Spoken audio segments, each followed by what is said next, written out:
What is up, y'all? Welcome back to the channel. If you haven't joined us before, my name is Albert from the Hobby Gunsmith, and today we're going to go over on how to completely disassemble and reassemble the Smith Wesson Airweight down to the bare frame and how to reassemble step by step. First thing is first, we have an unloaded revolver. There's no ammunition on our firearm nor our workspace, so we are clear and safe to begin. Some tools that you will need for this job is going to be a very simple gunsmithing screwdriver set. That's all you really need, and one or two either paper clips or slave pins just to retain the hammer spring is the only thing you want to retain under tension when we remove it. So you will need a pin of some sort, either a slave pin or a paper clip will do just fine. First thing we want to do is we want to remove our grips. So depending on what model you have, you either remove a screw, or in our case it's a clamshell Hogue style grip, so we just take those out. The whole reason I wanted to take this apart was, as you can tell, it needs to get serviced. It has some little bit of surface corrosion or dried up oil. That's not really corrosion, that's more of dried up gunky oil on there. So we're going to take advantage that we have to disassemble it completely in order to service it, to show you guys how to completely take it down to the bare frame and then reassemble once you're done. So first thing I like to do is take off the side plate screws. There's 3 in total. I'm going to remove those. We're going to remove our screws, and then the front screw on the plate is the one that retains your cylinder in place. So when you remove this one in specific, you can remove your cylinder. So we're going to remove our front screw and set this guy aside for now. If you notice, all 3 screws, 2 of them, which are the rear set, are the same size, so you can interchange from front to back. Doesn't matter which one you do. The one that retains the cylinder in place is the only one that's different. If you can tell, it has a little spring loaded bearing in the front. Now we're gonna open up our cylinder latch, swing it open, and pull our cylinder yoke out the front of our revolver. Now the side plate.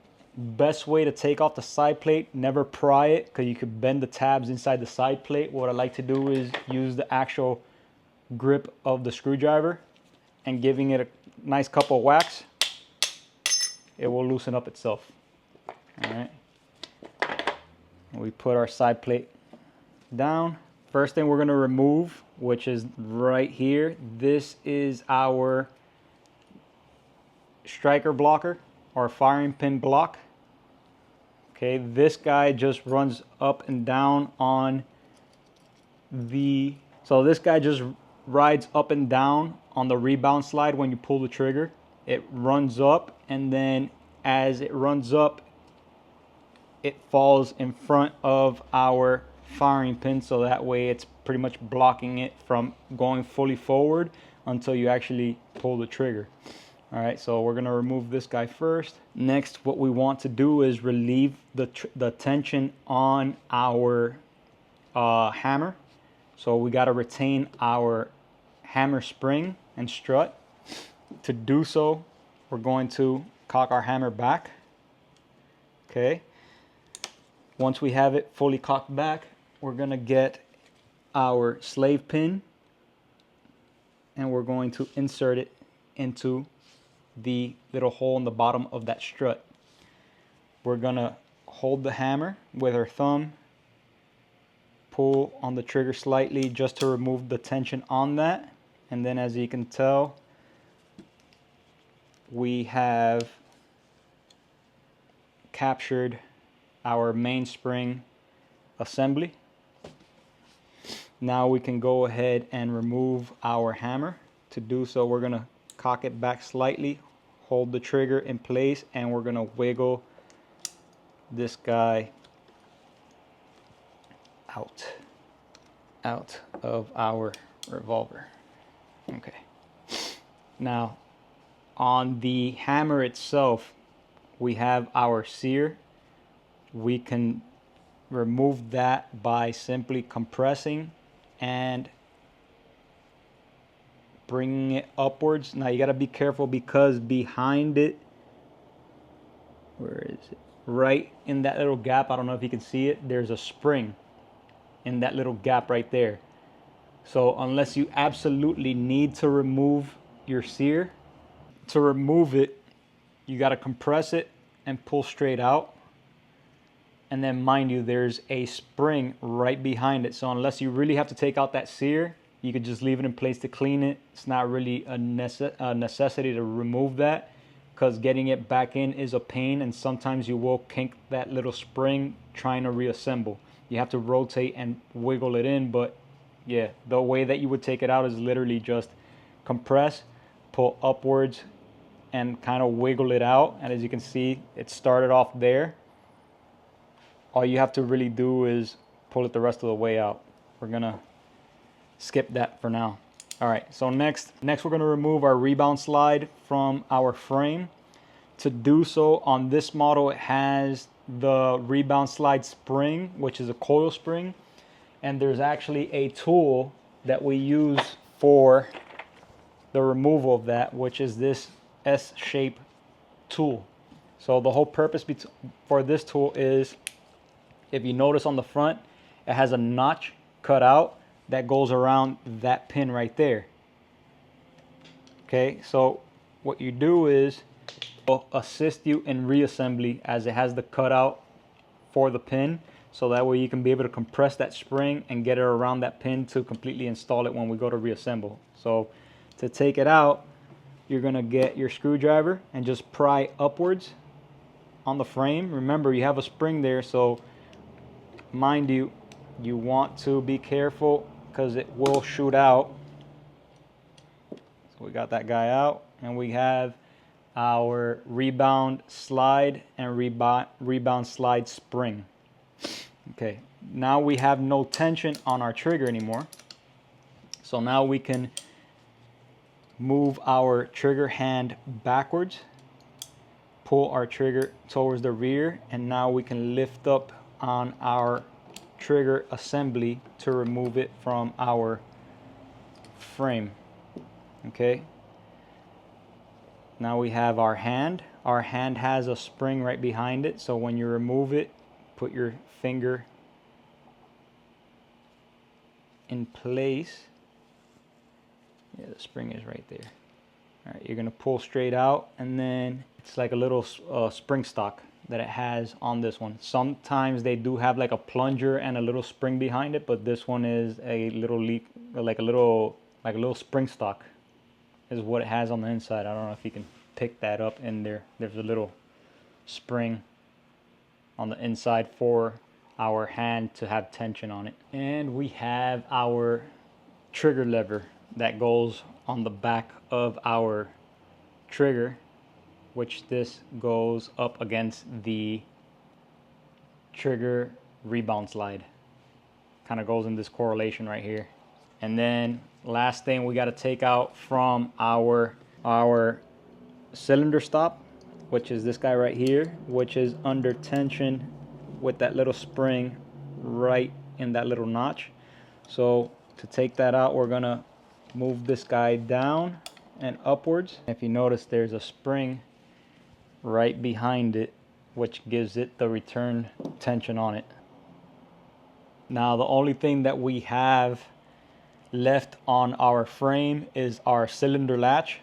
To take that out, we flip our frame around and we remove the singular screw on our latch itself,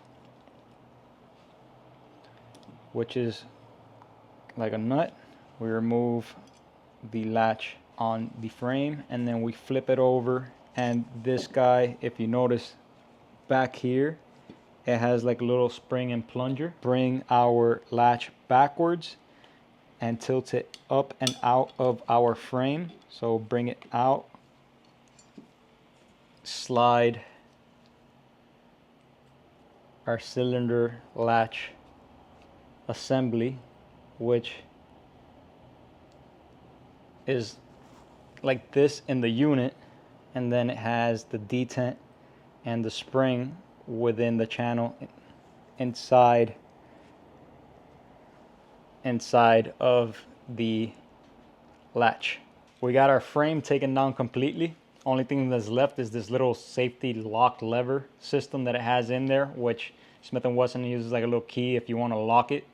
We're just going to leave that in there. There's no reason to really take that out. And our firing pin itself, which to remove that, it's literally that one pin that you have right there. You get a pair of needle nose pliers, pull it straight out as you put some tension from the back. So you would tension the firing pin in slightly, get a set of needle nose pliers, grab that pin, pull it out, release the firing pin, and it will come out firing pin and spring all together. All right, so that is our frame. And the only thing left would be our cylinder. We take out our cylinder yoke. Last thing to remove on our revolver cylinder is the extractor rod. So to do so, you're going to want to put it in the vise on the extractor itself, extractor rod itself, and we're going to tighten, because it's a reverse thread, to loosen it. So we're going to tighten, take it out of our vise, going to screw as if we were tightening, but it's going to be actually loosening it up. And then we have our extractor rod, spring, inner rod, outer spring, and then our extractor itself. And that is our completely disassembled cylinder. So everything is disassembled minus our rebound spring, hammer return spring strut, or hammer return strut spring, and capturing. Now that we have it broken down completely, we're gonna clean it up real quick, and then we'll be right back to start on the reassembly process. So stay tuned. All right, guys, so we got all of our parts cleaned up and we are ready for reassembly. I'm going to be using some of the Riptide Armory advanced gun oil to reassemble these parts. We did clean them, so everything's freshly cleaned, dry. We're gonna use a little bit of lube to be able to reassemble and have this lubricated so it can function as it should. But the reassembly process is very simple. We're gonna start off with our cylinder. We got our extractor. We're gonna gather all our springs for our extractor, a rod, assembly, and then first thing we're gonna do is we're gonna lube up our extractor shaft. We're gonna put a little dot of lube. First thing we're gonna do on our reassembly is we're gonna grab our cylinder. We have our extractor. Our extractor has a flat spot on it, which corresponds to the cutout on our cylinder face. You're gonna match those two guys up, insert our extractor. Now we're going to get our large extractor spring, and we're going to put it on our extractor on the back side. Our rod itself, if you notice, there is a long shaft and a short shaft on the extractor rod. If you see the rounded side, because the other side is flat, rounded side goes towards the front of the extractor, so it comes out of the shaft. Okay, so we insert that in, followed by the short spring right on top, and then we get our extractor rod shaft, nut, whatever you want to call it, and we're going to thread this guy onto our extractor. Remember, it's reverse thread, so loosening is actually tightening. Okay, and then we're gonna do a final cinch on our vise. Gonna grab it on our vise and just give it a nice little extra turn just to cinch it all the way. Next, we're gonna get our yoke, insert into our extractor, free turns. Now we're gonna work on our frame. So on our frame, first thing that we're going to do is we're gonna put our cylinder stop in. Remember, we have our cylinder stop and our cylinder stop spring. The spring goes on the back side of the stop. There's a hole. Spring goes right in there. So what we want to do is we want to, in that notch, we're going to compress our spring.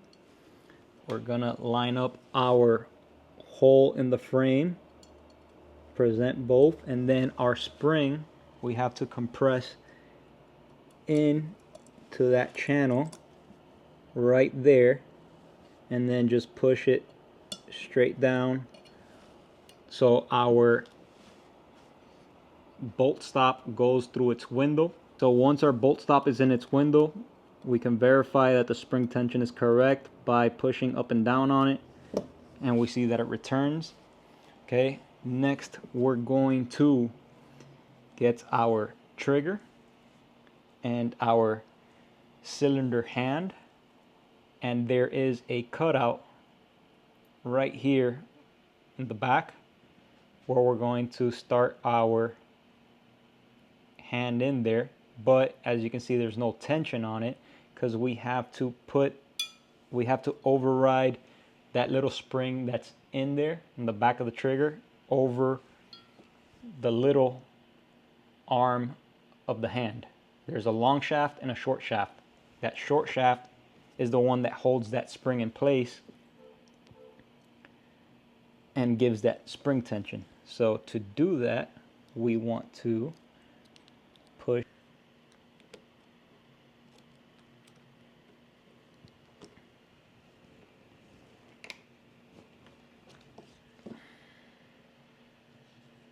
there we go. Now we got spring tension on our hand. If you can tell, that little peg is what gives spring tension to our hand, so it comes back forward. All right, next we're gonna get our trigger lever, which is this little piece, and we're gonna put it on the back side right here. There's a cutout, and that guy just sits in there as such. And we are going to insert our trigger assembly into our frame. Start it off. Our hand has to come back, so you have to set it in as such so it clears the back of our frame, and then we can wiggle our guy straight down and in position right here. Okay, so our hand is riding in the frame as such. Okay, next we're going to get our rebound slide and rebound slide spring, which is this guy right here with the bluish tone. Insert the spring into the rebound slide, and now we have the little detent cutout on the front of the rebound slide, which corresponds to the trigger lever on the back of the trigger, which that's what gives the tension.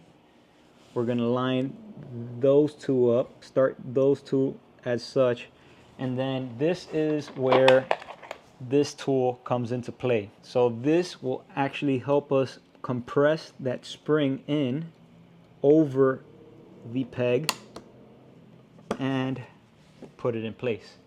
So the whole purpose of this tool is literally to compress that spring, get around that pin so we can get into place. And now we have our trigger in place and functioning. All right, next we're going to get our cylinder stop lever and its corresponding spring, which goes in the back of the tail. All right, we're gonna push that guy in, and its corresponding detent, which is this guy right here, which goes in the back of that tail shaft right there. Let's flip this guy around. There we go. So we got the assembly, and we put it in the tail of our bolt, cylinder bolt catch. Okay, now To install this guy, I like to get the nose started off in that hole as such, and then the back of our assembly where it has the detent and spring, you're going to compress it. I'm going to compress it into that cutout. Take it all the way home. Okay, so that guy's seated in place. I'm going to put a little drop of lube to help it glide, and then we're going to get our latch,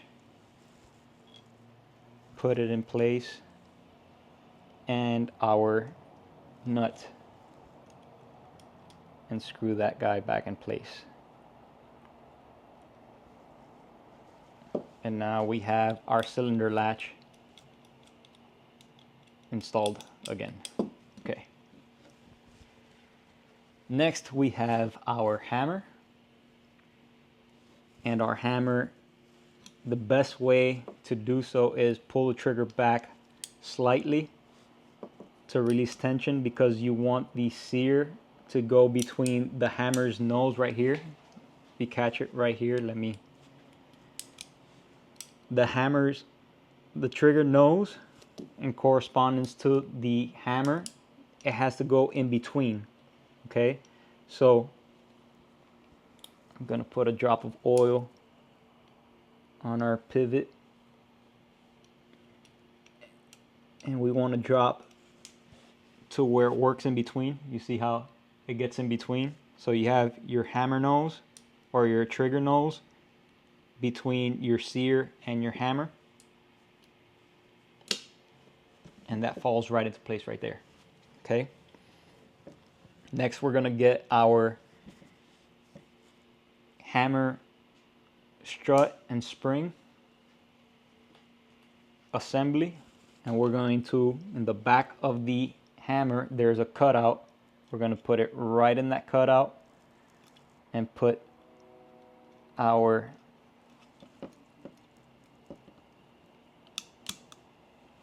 assembly